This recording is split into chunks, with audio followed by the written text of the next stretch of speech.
Hello दोस्तों, welcome to my channel. और आज इस वीडियो में हम करने वाले वीकली मार्केट एनालिसिस देखेंगे कि पिछले हफ्ते मार्केट में किस तरह से परफॉर्म किया है और आने वाले दिनों में मार्केट की डायरेक्शन क्या रह सकती है। अगर हम देखें तो कहीं ना कहीं मार्केट ने जो यहाँ पर क्लोजिंग की है वो एक नेगेटिव क्लोजिंग की है। और अगर हम देखें जिस तरह की अभी भी यूएस और ईरान के बीच में जो लड़ाई चल रही है उसके बारे में न्यूज़ आ रही है, उसके हिसाब से तो आने वाले जो 1 से 2 हफ्ते हफ्ते वहाँ तक मुझे लगता है कि आने वाले दिनों में वॉलेटिलिटी जो है मार्केट में बनी रह सकती है। अगर आप देखो तो लगातार मार्केट के अंदर देखे तो एक हमें डाउन ट्रेंड देखने को मिलेगा। लगातार एक डाउन ट्रेंड है और मुझे लगता है ये डाउन ट्रेंड आने वाले दिनों में भी कंटिन्यू रह सकता है। अगर इस वक्त हम बात करें तो कहीं ना कहीं मार्केट के अंदर अभी जो लेवल चल रहा है वहाँ से मुझे लगता है एक बार मार्केट जो 22,000 का लेवल है, जो 22,000 का लेवल है इसको एक बार मार्केट टच करने की कोशिश करेगा। काफ़ी इंपॉर्टेंट लेवल है इस वक्त मार्केट के लिए। अगर मार्केट ए लेवल भी अगर ब्रेक कर देता है तो कहीं ना कहीं नीचे की तरफ अगर हम देखें तो पिछले कई सारे दिनों से मैं बोल रहा हूँ कि जो नीचे की तरफ अगर आप देखो तो यहाँ पर एक गैप पेंडिंग है बाय 20,000 का। अगर आप देखोगे तो यहाँ से मार्केट एक गैप बना के ऊपर की तरफ गया था और लगातार अभी भी मार्केट ने अभी तक इस गैप को फिल नहीं किया है। तो कहीं ना कहीं मार्केट एक बार नीचे आके कहीं ना कहीं इस जो गैप है इसको फिल कर सकता है। आने वाले दिनों में हमें ये जो गैप है फिल होता हुआ नज़र आ सकता है 20,500 का। तो कहीं ना कहीं मुझे लगता है कि आने वाले दिनों में जिस तरह से मार्केट के अंदर जो अभी न्यूज़ चल रही है और मार्केट के जो सेंटीमेंट है वो कहीं ना कहीं नेगेटिव मुझे दिख रहे हैं।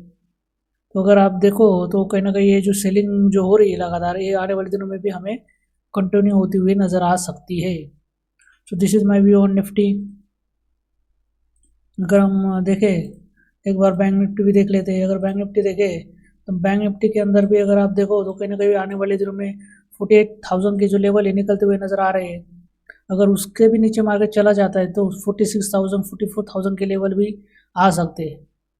तो स्टिल अगर हम देखें नीचे की तरफ तो काफ़ी रूम मुझे दिख रहा है मार्केट के अंदर। जो और अगर ये जो वॉर की न्यूज़ है यूएस और ईरान के बीच में ऐसे ही लड़ाई चलती रहे तो आने वाले दिनों में भी मार्केट में और गिरावट हो सकती है। एक बार हम फटाफट सेंसेक्स का भी चार्ट खोल के देख लेते हैं कि चल क्या रहा है सेंसेक्स में। अगर सेंसेक्स देखें तो सेंसेक्स में भी कुछ अलग नहीं चल रहा है। सेंसेक्स में भी लगातार गिरावट हो रही है।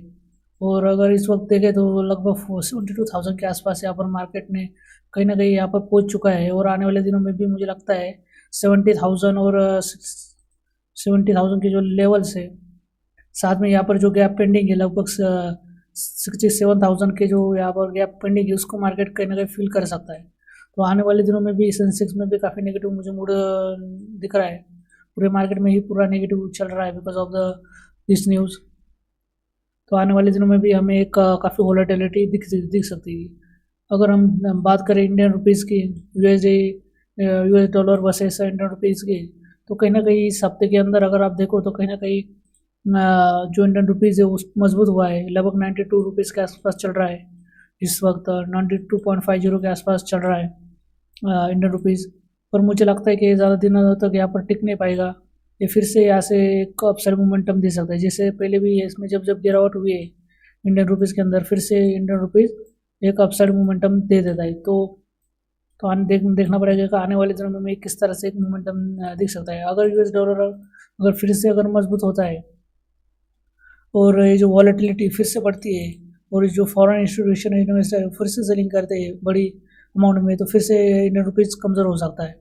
सो आने वाले दिनों में भी हमें इस पर नज़र रखनी पड़ेगी। अगर इंडियन रुपीज़ अगर यहाँ पर अगर कमज़ोर होगा तो डेफिनेटली फिर से हमें मार्केट के अंदर भी गिरावट देखने को मिलेगी।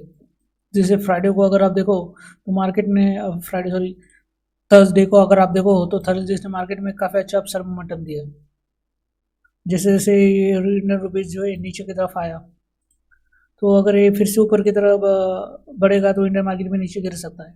एक बार हम देखें तो वो विक्स इंडिया विक्स को चेक कर लेते हैं। इंडिया विक्स अगर आप देखो तो ना कहीं इसने एक पॉज लिया है और अगर वॉलेटिलिटी बढ़ेंगी तो फिर से एक बार इंडिया विक्स भी स्पाइक कर सकता है। तो इस पर का भी इसका भी आप ध्यान रखिए।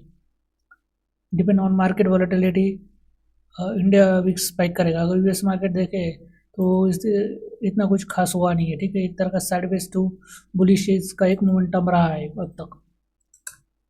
एक बार गोल्ड चेक कर लेते। गोल्ड आप देखो तो कहीं ना कहीं यहाँ पर पॉजिटिव में दिख रहा है पर अगर गोल्ड बाई तभी बनेगा जब गोल्ड 4800 के ऊपर एक क्लोजिंग करेगा, तभी गोल्ड के अंदर एक बाई बन सकता है। अगर आप देखो इस हफ्ते के अंदर तो एक इनडिसीजन कैंडल यहाँ पर हमें बनती हुई नज़र आ रही है। पर अगर ये फिर से अगर अपना जो क्लोज है वो 4400 के नीचे कर देता है तो फिर से गिरावट गोल्ड के अंदर हमें देखने को मिलेगी और 4400 के ऊपर हमें एक बाई लेवल देखने को मिल सकता है। अगर यहाँ पर क्रूड ऑयल देखें तो क्रूड ऑयल के अंदर काफ़ी ज़्यादा तेज़ बाइंग हुई है इस हफ्ते। अगर देखें तो जैसे कि पिछले हफ्ते में मैंने कहा था कि कहीं ना कहीं जो जो क्रूड ऑयल है वो अपना जो प्रीवियस जो हाई था विच इज़ $120, उसको यहाँ पर टच करने की कोशिश कर सकता है। और आप देख सकते हो कि कहीं ना कहीं जो क्रूड ऑयल हमें बढ़ते हुए नज़र आ रहा है। अगर वॉलेटिलिटी बड़े बढ़ती है, अगर ये वॉर और भी इंटेंस होता है और ये वॉर और भी आने वाले दिनों में लंबा चलता है तो ये क्रूड ऑयल हमें 130 140 $150 तक भी पहुँचता हुआ नज़र आ सकता है। तो क्रूड ऑयल के ऊपर नज़र रखिए, आने वाले दिनों में क्रूड ऑयल के अंदर हमें बड़े बड़े मोमेंटम देखने को मिल सकते हैं। अगर $120 के ऊपर निकलेगा तो एक बड़ा फिर से हमें मोमेंटम अपसाइड मुझे मुझे आते हुए दिख रहा है क्रूड ऑयल के अंदर। और फाइनली हम एक बार ज़रा अपना जो बिटकॉइन है बिटकॉइन बिट2 को भी देख लेते हैं कि क्या चल रहा है। अगर बिटकॉइन बिट2 अगर आप देखो तो कहीं ना कहीं इसमें मुझे एक इंटरेस्टिंग प्राइस एक्शन बनता हुआ नज़र आ रहा है। अगर आप देखो यहाँ पर कहीं ना कहीं तो अगर आप देखो काफ़ी लगातार पिछले कई सारे दिनों से लगातार सेलिंग हुई है। अगर हम इसका पूरा चार्ट अगर देखें बिटकॉइन का, ठीक है, मंथली बेसिस पे अगर हम स्टडी करें तो कहीं ना कहीं यहाँ पर एक लगातार से सेल ऑफ हुआ है। और अगर आप यहाँ पर देखें तो लगभग 1 2 3 4 5 मंथ तक लगातार सेलिंग हुई है। और यहाँ पर जाके पिछला जो मार्च का महीना था उसमें एक पॉजिटिव कैंडल यहाँ पर बिटकॉइन ने बनाई हुई है। अगर आप नीचे से देखो तो नीचे से जो रिजेक्शन है वो भी काफ़ी बड़ा है, तो विच मीन्स के कहीं ना कहीं ये जो महीना है वो मार्केट के लिए काफ़ी इंपॉर्टेंट है। ठीक है, उसमें भी अगर आप देखो इसका जो इस महीने का जो लो है वो काफ़ी इंपॉर्टेंट है। अगर इसके नीचे अगर मार्केट बिटकॉइन कहीं ना कहीं निकलता है, ओके, अगर यहाँ पर अगर हम देखें एक बार इसको मार्क कर लेते हैं तो जो ये जो यहाँ पर जो लेवल बना हुआ है, अगर ये निकल इसके नीचे अगर इस हफ्ते में के अंदर अगर ये कैंडल नेगेटिव में क्लोज कर देती है तो हमें यहाँ पर आने वाले दिनों में बिटकॉइन के अंदर काफ़ी शार्प सेल ऑफ देखने को मिलेगा। और अगर आप देखो यहाँ पर एक जो है मार्केट अगर एक inverted hammer type of green candle बना देता है तो फिर हमें यहाँ से एक अगर आप देखो तो कहीं ना कहीं डब्ल्यू पैटर्न हमें बनते हुए देखने को मिल रहा है। तो ये कहीं ना कहीं हमें बुलिश सेंटिमेंट दिख रहा है। तो इस वक्त अगर आप देखो तो बिटकॉइन काफ़ी क्रुशियल लेवल पे है। अगर इन्वर्टेड हैमर कैंडल अगर यहाँ पर क्लोज कर देती है मार्केट के अंदर तो फिर से हमें एक अपसाइड मोमेंटम देखने को मिलेगा, जैसे यहाँ पर हमें देखने को मिला था। ओके, तो मार्केट के अंदर कहीं ना कहीं हमें डब्ल्यू पैटर्न देखने को मिलेगा। और अगर इस हफ्ते के अंदर अगर मार्केट ने नेगेटिव क्लोजिंग कर दी यहाँ पर तो फिर से हमें एक डाउन साइड मोमेंटम देखने को मिलेगा अप टू $60,000 का डॉलर का लेवल। तो इस हफ्ते की जो क्लोजिंग है उसको अभी भी 2 दिन बचे हुए क्लोजिंग के लिए, तो आप इसके ऊपर एक नज़र बनाए रख सकते हो बिटकॉइन के ऊपर। हमें आने वाले दिन में एक बढ़िया मोमेंटम देखने को मिल सकता है। तो अभी चलते और कुछ ऐसे स्टॉक है मेरे नज़र में जो जिनके अंदर आने वाले दिनों में काफ़ी अच्छा मोमेंटम रह सकता है। Of course, this is not a buy and sell recommendation. I am not a registered advisor. It is just for technical analysis purposes. Okay, तो चलिए चलते हैं। हाँ, तो अगर आप देखो सबसे पहले अगर हम जो एनालिसिस करने वाले हैं वो करने वाले हैं लुपिन का। तो लुपिन के अंदर अगर आप देखो तो कहीं ना कहीं यहाँ पर जो मार्केट ने कंसोलिडेशन किया है इस रेंज के अंदर, इस ग्रीन के बॉक्स के अंदर जो कंसोलिडेशन किया है लुपिन ने, तो अगर आप इसका कंसोलिडेशन देखो तो कहीं ना कहीं इसके लिए जो कंसोलिडेशन हुआ है लगभग वो 1 साल का कंसोलिडेशन यहाँ पर किया है लुपिन ने। उसके बाद यहाँ पर काफ़ी अच्छा ब्रेकआउट हमें देखने को मिला। ओके, तो कहीं ना कहीं अगर लुपिन आने वाले दिनों में जो अपना प्रीवियस जो हाई जो 2025 में उसने बनाया था अगर उसके ऊपर अगर एक कैंडल क्लोज कर देता है वीकली बेसिस पे तो आने वाले दिनों में हमें लुपिन के अंदर एक बड़े मोमेंटम आते हुए नज़र आ सकते हैं। ओके, क्योंकि अगर आप देखो तो यहाँ पर जो प्रीवियस जो हाई लेवल है विच इज़ 2300 का जो हाई लेवल है उसके लेवल आसपास देखो तो कहीं ना कहीं यहाँ पर एक सेल ऑफ तो हुआ था इस हफ्ते में, तो तुरंत मार्केट ने यहाँ पर एक काफ़ी ऊपर के नीचे से जो लेवल है या वहाँ से काफ़ी तेज़ी से एक रिजेक्शन यहाँ पर दिया है। तो कहीं ना कहीं प्राइस यहाँ से लोअर लेवल से रिजेक्ट कर रहा है। इसका मतलब कहीं ना कहीं बायर जो ये लोअर लेवल पे काफ़ी स्ट्रॉन्ग है और जो चाहते हैं कि मार्केट को जो प्राइस है वो जो बायर है वो प्राइस को ऊपर की तरफ पुश करना चाहते हैं। तो देख आप देख सकते हैं कि यहाँ से एक यू नो हमें यहाँ पर एक अपसाइड मोमेंटम आना आते हुए मुझे लगता है कि आने वाले दिनों में यहाँ पर अपसाइड मोमेंटम हमें देखने को मिल सकता है। तो इस स्टॉक को जो जो मैं बताने वाला हूँ उनको अपने वॉच लिस्ट में आप शामिल करके रख सकते हो। The next stock is नेटको pharma. नेटको pharma में आप देखोगे तो काफ़ी अच्छे यहाँ पर कंसोलिडेशन हुआ है, मार्केट ने या काफ़ी अच्छा कंसोलिडेशन किया। ओके, और यहाँ पर कहीं ना कहीं यहाँ पर एक ब्रेकआउट ट्रायंगल रेक्टेंगल पैटर्न का यहाँ पर ब्रेकआउट दिया है मार्केट ने। और यहाँ पर एक कुछ दिनों के लिए सस्टेन करने के बाद यहाँ पर अगर देखो तो वीकली बेसिस पे यहाँ पर जो कैंडल क्लोज दी मार्केट ने नेटको फार्मा ने काफ़ी स्ट्रॉन्ग कैंडल क्लोज दिए। तो आने वाले दिनों में हम कह सकते हैं कि यहाँ से काफ़ी अच्छा एक मोमेंटम हमें नेटको फार्मा में देखने को मिल सकता है। 1000 का जो लेवल है काफ़ी साइकोलॉजिकल इंपॉर्टेंट लेवल है, उसके ऊपर मार्केट ने क्लोज कर चुका है। तो आने वाले दिनों में भी हमें 1000 के ऊपर काफ़ी अच्छे मोमेंटम देखने को मिल सकता है। Next stock is power stock and the name is Adani power. Adani power की अगर आप वीकली क्लोजिंग देखो तो काफ़ी स्ट्रॉन्ग क्लोजिंग दी है 160 रुपीज़ के आसपास। अगर आप देखो तो कहीं ना कहीं यहाँ पर अगर देखो तो जो क्लोजिंग दी वीकली क्लोजिंग उसके 2 हफ्ते अगर आप देखो तो कहीं ना कहीं हमें एक कंसोलिडेशन देखने को मिलेगा। वीकली कंसोलिडेशन डोजी कैंडल आपको देखने को मिलेगी। उसके बाद यहाँ पर प्राइस ने काफ़ी अच्छी स्ट्रॉन्ग क्लोजिंग दी है अदानी पावर में वीकली बेसिस पे। अगर यहाँ से अगर हम देखें तो आने वाले दिनों में हमें एक अपसाइड मोमेंटम देखने को मिल सकता है, काफ़ी बढ़िया मोमेंटम हमें ऊपर के अपसाइड देखने को मिल सकते हैं। Next stock is beta drugs. Beta drugs में भी आपको सेम देखने को मिलेगा। अगर देखो तो काफ़ी शार्प यहाँ पर हमें सेल ऑफ देखने को मिलेगा। फिर उसके बाद लगातार देखोगे तो लगभग आप देखोगे तो 5 हफ्ते तक यहाँ पर एक कंसोलिडेशन हमें देखने को मिलेगा। लगभग 5 हफ्ते को यहाँ पर कंसोलिडेशन हमें देखने को मिलेगा और तुरंत बूम प्राइस ने यहाँ पर जो कंसोलिडेशन यहाँ पर ब्रेक कर चुका है। तो जब भी मार्केट ऐसे कंसोलिडेशन ब्रेक करता है तो कहीं ना कहीं टॉप के ऊपर यहाँ पर कंसोलिडेशन प्राइस करता है। ये जो कैंडल है वीकली लाइन जो कैंडल इसके टॉप के ऊपर हमें कंसोलिडेशन देखने को मिलेगा और जब ये कंटिन्यू करेगा तो फिर हमें एक यहाँ से एक बड़ा मोमेंटम देखने को मिल सकता है। सो इसको भी अपने वॉच लिस्ट में आप शामिल करके रख सकते हो। Next stock is Dhampur bio Organics. Again आपको एक क्लासिकल डब्ल्यू पैटर्न देखने को मिलेगा। प्राइस आया नीचे, यहाँ पर एक अपसाइड मूव दिया again down side and again अपना जो डब्ल्यू पैटर्न है उसका एक जो रेजिस्टेंस होता है उसको एक ब्रेक कर चुका है। अगर आप देखो तो प्राइस ने यहाँ पर वीकली बेसिस के ऊपर काफ़ी अच्छा मोमेंटम दिया है, बट देने से पहले यहाँ पर कहीं ना कहीं वीकली बेसिस पे काफ़ी ज़्यादा कंसोलिडेशन भी प्राइस ने किया है। तो कंसोलिडेशन के बाद एक प्राइस ने अपसाइड मूव किया है, तो कहीं ना कहीं पर ऊपर से तरफ से रिजेक्शन बहुत ज़्यादा है। तो कहीं ना कहीं हमें लगता है कि यहाँ पर कंसोलिडेशन करने के बाद एक अपसाइड मूव हमें देखने को मिल सकता है। सो लेट्स सी कि क्या रहते हैं आने वाले दिनों में।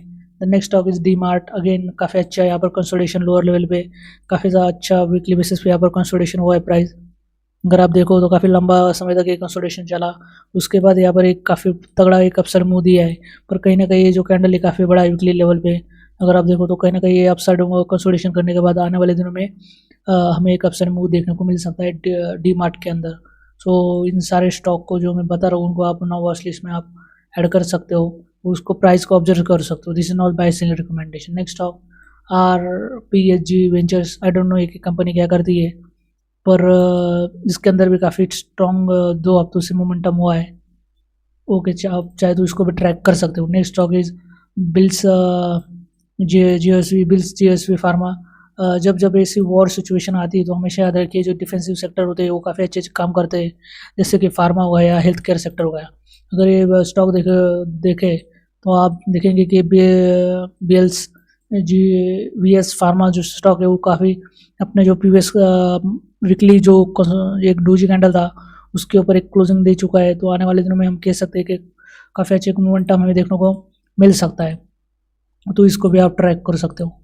Next stock ACM solar holdings.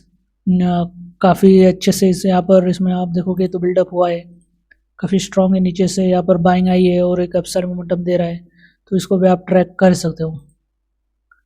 Next stock is Krishna first chemical. अगर आप देखो तो कहीं ना कहीं लगातार इस स्टॉक ने हायर लेवल के आसपास जब जब सेलिंग हुई है कहीं ना कहीं यहाँ पर बायर्स ने जो प्राइस है उसको होल्ड करने की कोशिश की है। तो कहीं ना कहीं हम कह सकते हैं कि इस स्टॉक में जो बाइंग इंटरेस्ट है वो काफ़ी ज़्यादा है। और अगर हम देखें तो यहाँ पर एक पिछले कई सारे वीक में अगर आप देखो काफ़ी स्मॉल कैंडल बनी है, और अगर इस हफ्ते में देखो तो काफ़ी एक स्ट्रॉन्ग अपसाइड कैंडल हमें देखने को मिल रही है। तो कहीं ना कहीं अगर आप देखो तो कहीं यहाँ पर एक हमें आने वाले दिनों में एक ब्रेकआउट देखने को मिल सकता है एक स्ट्रॉन्ग ब्रेकआउट हमें अपसाइड देखने को मिल सकता है। काफ़ी लंबा यहाँ पर अगर हम देखें तो यहाँ पर कंसोलिडेशन हमें देखने को मिल सकता है।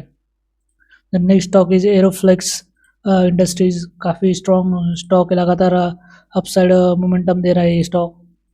तो आने वाले दिनों में भी अगर हम देखें तो इसमें हमें एक अपसाइड मोमेंटम देखने को मिल सकता है एरोफ्लेक्स इंडस्ट्रीज, तो इस पर आप नज़र बनाए रख सकते हो।